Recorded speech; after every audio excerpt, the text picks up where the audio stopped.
So I want to introduce our next speaker, Evelyn Shimazu Yee is the Associate Professor of University Libraries. She's a librarian, historian, curator of special collections, the head of the Library Community Relationships, the founder of the Azusa Pacific University Historical Nikkei?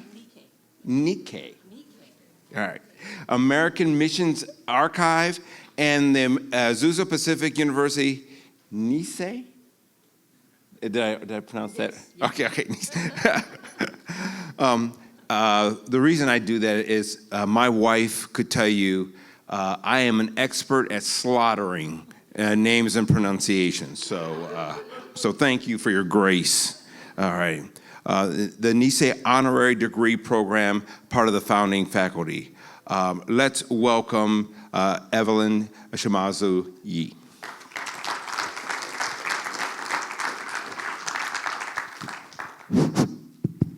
Can you hear me okay? Yes. I tend to have a very soft voice, so this is a great microphone. I can hear myself really well. Well, welcome to my presentation. I only have 30 minutes, so I'm going to try to go as fast as possible, but without losing any of the information that I think is so important for all of you. I'm going to shorten my presentation since I only have 30 minutes. Usually it takes me about 45 minutes to an hour to make this presentation. So if you bear with us, I don't have control over what's happening up here, so people in the back are going to give me some cues over there. And so we're just going to start out with the title of this presentation. Okay, and the title of the presentation has to do with the 80th anniversary. Does anybody know about this 80th anniversary? Anybody know this type of anniversary? Okay. 80 years ago, something happened. Anybody can guess what happened 80 years ago? Internment, right. Now, 79 years ago, Pearl Harbor was bombed. And that was in December 7th, 1941. And following that period of time, a few months passed. And then in February of 1942, something else happened. Can we show the next slide, number 17? If you look at this slide, I don't know if you can see the people in it, but some of the people in the front row, and the second row, and the third and fourth rows, and even in the back, used to attend APU's early institutions, the Training School for Christian Workers, Pacific Bible College, and they were ministerial students planning to go into ministry and missions. And if you come to the library, you'll get to see some of their biographies on the walls of APU in the Marshburn Library. Well, this picture was taken in January 1942. There's some writing, if you look at it, there's some writing up at the top there. On the top of the picture, like they used to do in the 40s, you know, get that white ink and then write all the information about what the photo was about. And so,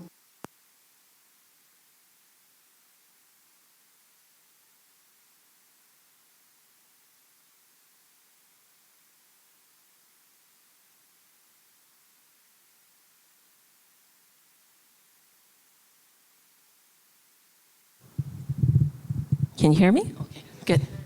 Okay, so these are young people. You know, they're college age. And here they are in 1942 in January, knowing little about what was going to happen to them the next month in February. On February 19th, 1942, President Franklin Delano Roosevelt signed the Executive Order 9066, which sent every single person that was living in this part of the United States, the western part of the United States, to concentration camps in America's desolate wastelands. And these particular students were also non-exempt. They were American-born citizens like me. They were born and raised here, didn't speak much Japanese, usually nothing, never been to Japan, didn't have any alliances with people over there. Yet because of their blood, they were singled out and sent to these concentration camps. If you look at this picture up on the screen, there is a evacuation notice, and we have a copy of one, a real one, with the holes in it that were posted up on the telephone poles and things, saying if you are Japanese Americans, you have 2 weeks to pack everything you have and leave to go to these desert camps. So if you look at these, they're posted all over the place. You'll see the location where they need to meet.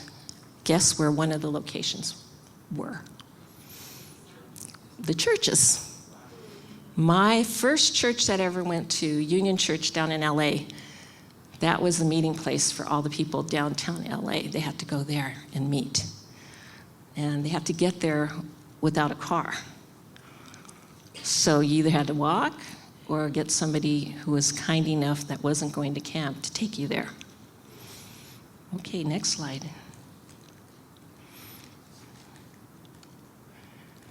Okay, we were called non-aliens instead of citizens. The government didn't want to say, we're putting citizens in these camps, because it doesn't sound too good. So they said, these are non-aliens. What's a non-alien? A non-alien is a citizen. But that way, when they used that term, it didn't sound so bad. Mr. Masada from one of our churches up north and his sister was so excited to get her cap and gown for her graduation. The vice principal's office called the classrooms and said, okay, all of you who are going to be graduating, come to the vice principal's office and get your cap and gown. So Mr. Masada's sister, who was older than him, went to her high school vice principal's office, and all the people were lined up waiting there for their cap and gown. And the vice principal said to her, oh, no, you don't get one. You can't walk because none of these students are going to want to walk on their graduation with a Jap. And years later, almost 70 years later, she was able to get that degree. APU had a similar ceremony. They asked me, they said, Evelyn, the provost asked me, Evelyn, would you find all these people that didn't get to graduate and went to camp, like in 1942? I'm like, I wasn't even born yet. How am I gonna find these people? I don't know who they are. Besides, I don't think I know anybody who went to this school.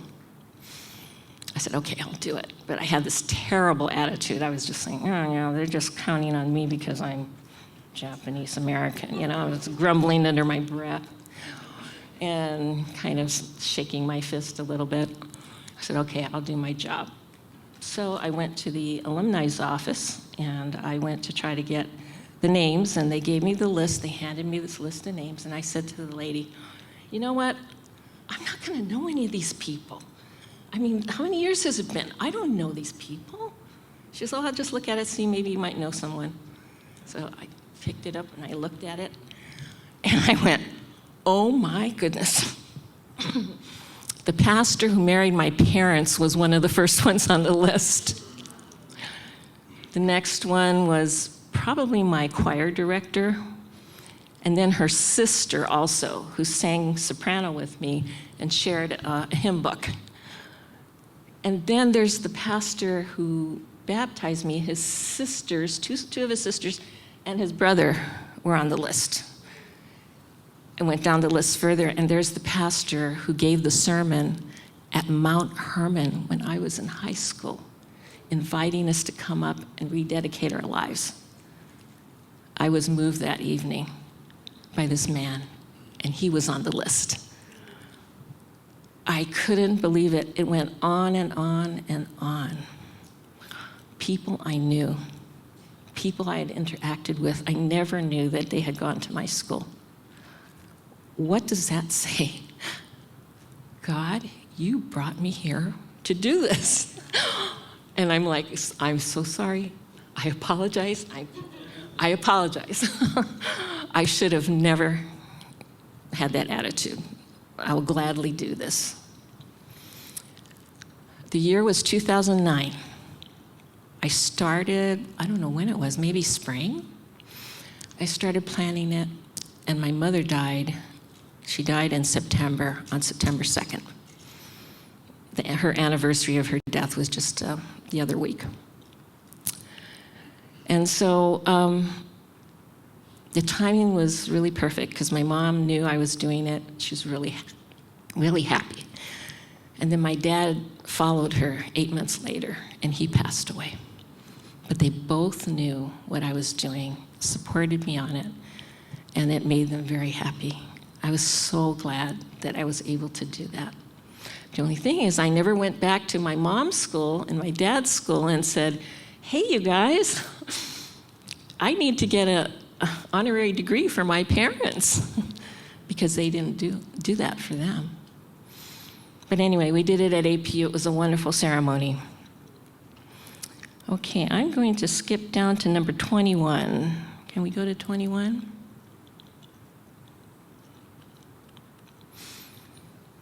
Some prejudicial farming interests wanted the Japanese Issei farms. The Issei, the first generation, could not get to be permanent residents. They would not allow them to become naturalized citizens. My grandfather had to wait over 52 years for them to pass a law that said he could become a citizen. People are complaining that they have to wait, a year or two, but he waited 52 years. But then he had a stroke, and he died. And this was after camp, and he never got his reparations because you had to be alive to get paid money back for what you lost. So there were a lot of people like that. Greed, racial hatred helped to encourage inflammatory newspaper articles and racist billboards like the one you see up in the picture. And if you can't read the newspaper, it says, ouster of all Japs in California near, exclamation point. And if you can't see the other picture, there's people walking on a bridge, walking to their evacuation with only the things they could carry in their hands. So if you had a car, or if you had a tractor on your farm, or you had a cat or a dog or a piano, which many of them had, you had to give it all away or sell it in 14 days. Some had 48 hours. Can you imagine doing that? Getting rid of everything you have in 48 hours and only taking what you could carry in two hands? Pretty bad. Okay, 22. Let's go to 22.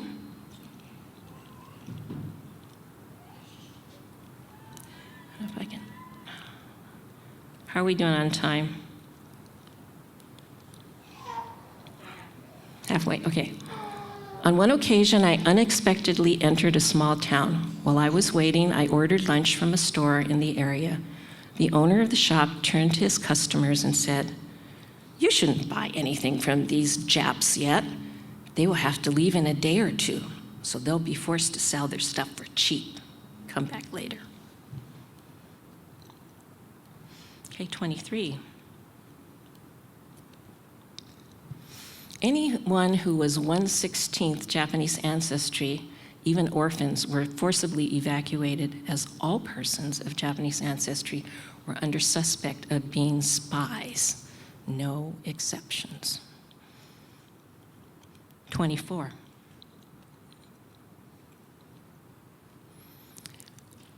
I don't think I need to explain this. You can just look at it.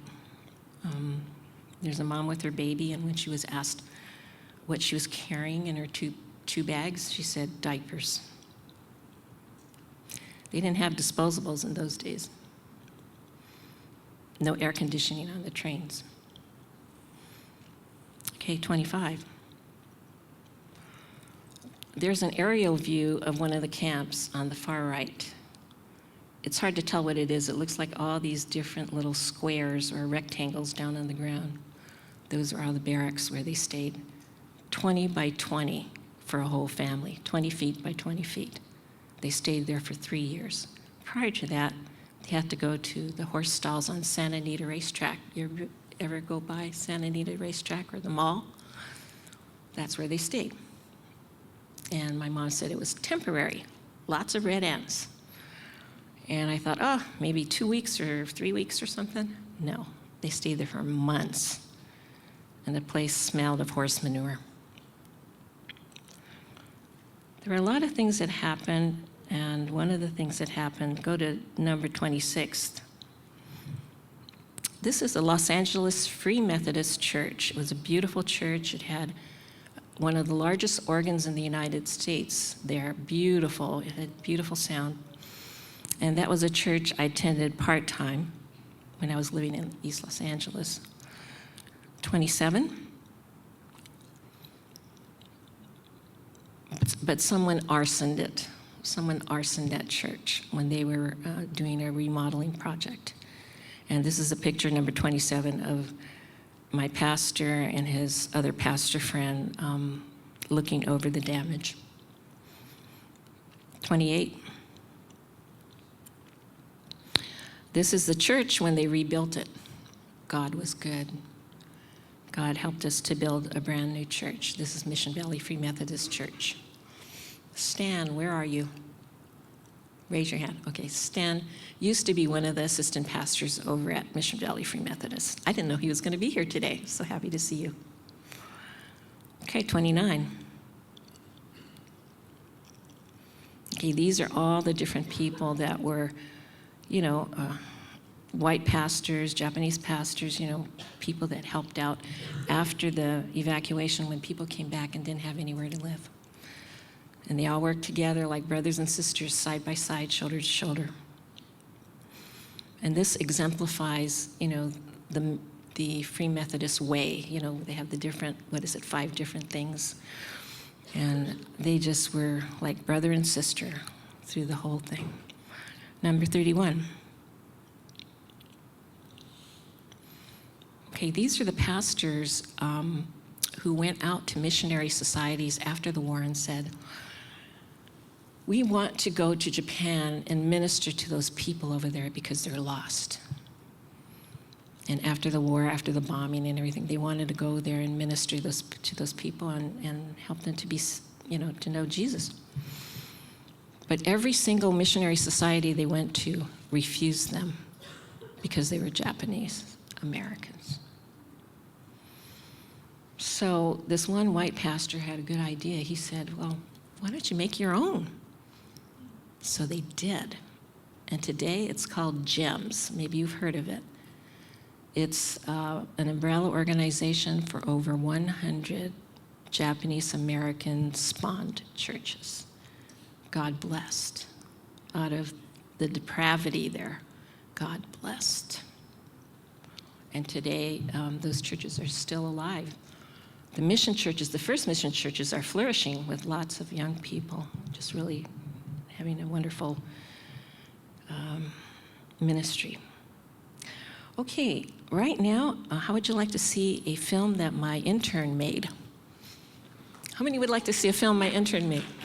Okay, I'm going to show you this film. It's, how many minutes? I forget, 16? Anyway, she made this wonderful film, and I'd like you to see it.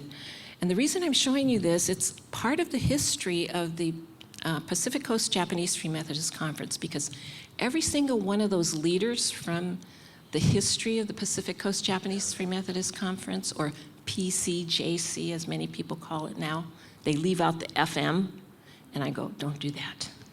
That's important. That's why they joined the church, was because of the 5 different ways Methodism puts forth in their congregations. Okay, so here we go. You can go ahead and start the film. I'm going to have a seat. The subject of this deep telling is one of personal loss, of family, of place, and of belonging.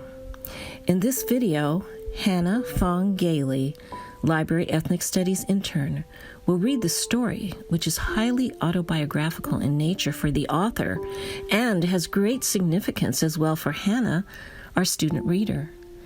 Hannah was specifically chosen to narrate because of her own experiences with loss of family and belonging as one who was adopted. The Bracelet. Story by Yoshiko Uchida, illustrated by Joanna Yardley, and published in 1996 by the Putnam and Grosset Group. The author and publisher gratefully acknowledge the help of Donald Daborn in making this book possible. The illustrator gratefully acknowledges the Uno family of Northampton, Massachusetts, for opening their home and library to her, and the Amherst, Massachusetts Japanese language school for helping her find the perfect model. Emmy didn't want her big sister to see her cry. She wiped the tears away quickly, but couldn't wipe away the sadness inside. "It's almost time to go," her mother called, and Emmy knew they would have to leave their home soon. She looked around her room. It was as empty now as the rest of the house, like a gift box with no gift inside, filled with a lot of nothing. Emmy closed her eyes and tried to remember how it had looked. Flower-chinced curtains at the window, her clothes scattered everywhere, her favorite rag doll and teddy bear sitting on the chest. She could even remember how the whole house looked if she closed her eyes and kept pictures of it inside her head. Emmy and her family weren't moving because they wanted to. The government was sending them to a prison camp because they were Japanese Americans, and America was at war with Japan. They hadn't done anything wrong. They were being treated like the enemy just because they looked like the enemy. The FBI had sent Papa to a prisoner of war camp in Montana just because he worked for a Japanese company. It was crazy, Emmy thought. They loved America, but America didn't love them back, and it didn't want to trust them. Emmy ran to the door when she heard the doorbell. Maybe, she thought, a messenger from the government would be standing there, tall and proper and buttoned into a uniform. Maybe he would tell them it was all a mistake, that they didn't have to go to camp after all. But when Emmy opened the door, it wasn't a messenger at all. It was her best friend, Lori Madison, who was in the 2nd grade with her. She hadn't come to walk to school with Emmy, and she hadn't come to ask her to go roller skating. She hadn't come to show her a new dress or to ask her to go to the store with her either. She came with a gift, as though she'd come for a birthday party. But she wasn't wearing her good party dress, and she just looked as sad as Emmy felt. "Here," she said, thrusting her gift at Emmy. She came with a gift as though she'd come for a birthday party, but she wasn't wearing her good party dress, and she looked just as sad as Emmy felt. "Here," she said, thrusting her gift at Emmy. "It's a bracelet. It's for you to take to camp." It was a thin gold chain with a heart dangling on it, and Emmy loved it the minute she saw it. "I'll never ever take it off," Emmy promised, "not even when I take a shower." Lori gave Emmy a hug. "Well, goodbye then," she said. "Come back soon." "I will," Emmy answered, but she really didn't know if she'd ever come back to Berkeley. Maybe she would never see Lori again. She watched as Lori walked down the block, turning and waving and walking backwards until she got to the corner. Emmy couldn't bear to watch anymore, and she slammed the door shut. When the doorbell rang again, it was their neighbor, Mrs. Simpson. She'd come to take them to the center where all the Japanese Americans were to report. "Come on, Emmy, get your things," her sister, Raiko, called. "It's time to go." Emmy made sure her gold bracelet was secure on her wrist. Then she put on both her sweater and her coat so she wouldn't have to carry them. They could take only what they could carry, and her 2 suitcases were already full. Each family had a number now, and Emmy put tags with their number 13453 on her 2 suitcases. Mama took a last look around the house, going from room to room.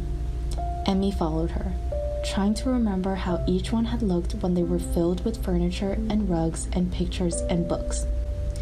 They went out for a last look at the garden Papa loved. If he were here now, Emmy knew he would pick one of the prettiest carnations and bring it inside. "This is for you, Mama," he would say, and Mama would smile and put it in her best crystal vase. But now the garden looked shabby and bare. Papa was gone and Mama was too busy to care for it. It looked the way Emmy felt, lonely and abandoned. When they got to the center, Emmy saw hundreds of Japanese Americans everywhere. Grandmas and grandpas, and mothers and fathers, and children and babies. Everyone was clutching bundles and suitcases, tagged with family numbers. Some people were crying, but most just sat quietly. Emmy's stomach was jumping up and down, and she wondered if everybody was as scared as she was. She touched the small gold heart on her bracelet and tried to feel brave. When she saw soldiers carrying guns with bayonets standing at every doorway, she was so scared her knees began to wobble. "Will they shoot if anybody tries to run away?" she asked her sister. But Raiko just shrugged.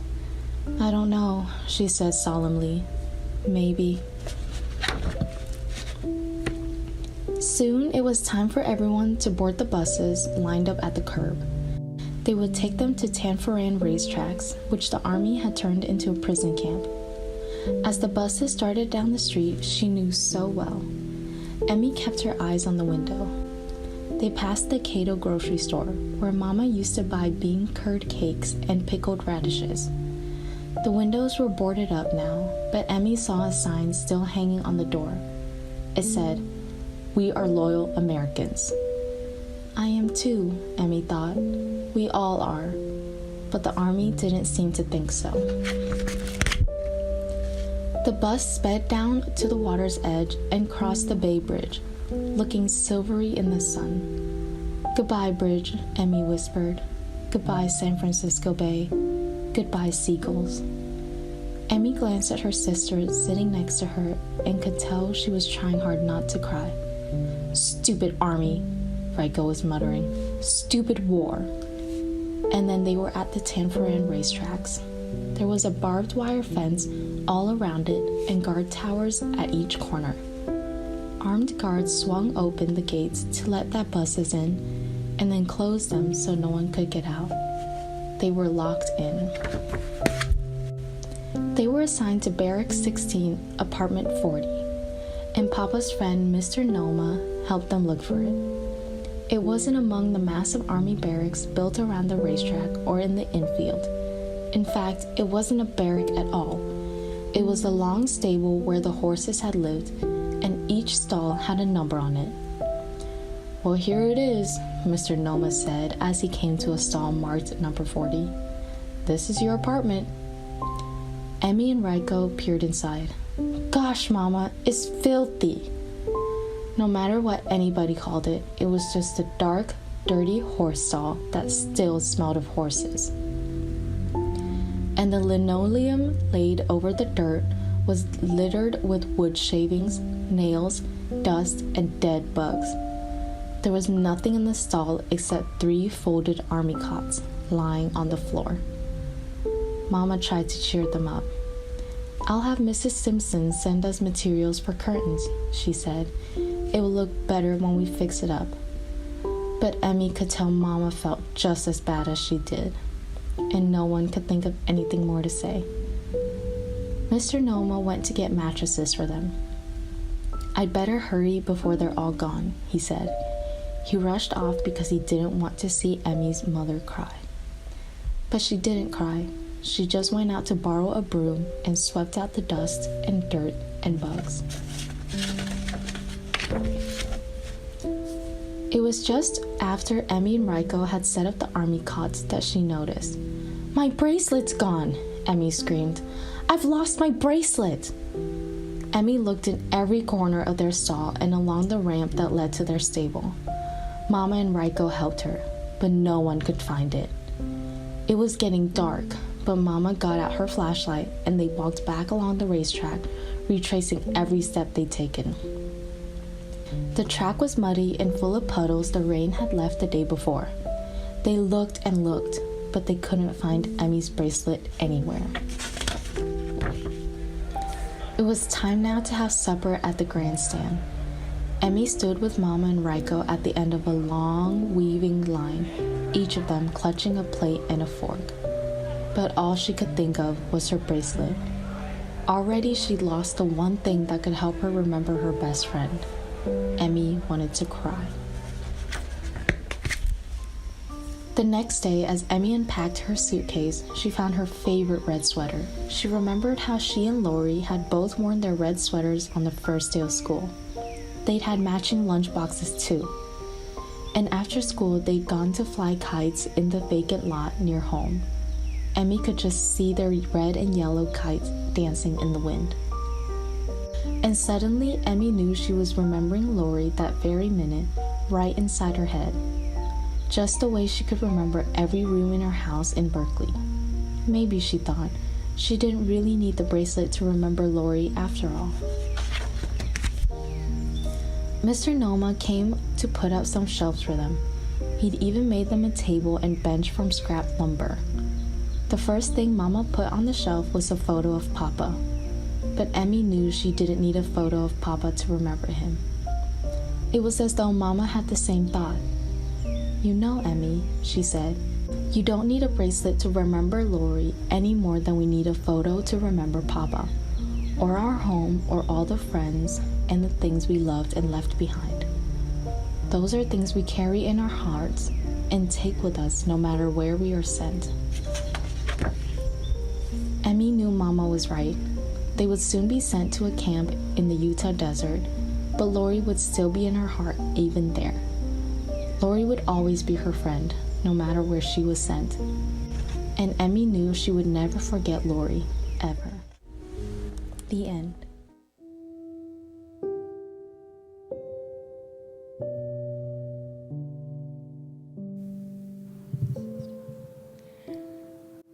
Okay, so she did a good job, didn't she?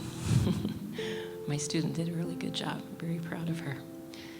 So we're going to pass this film on, and hopefully it'll get us a grant for the library. So thank you all for being a wonderful audience.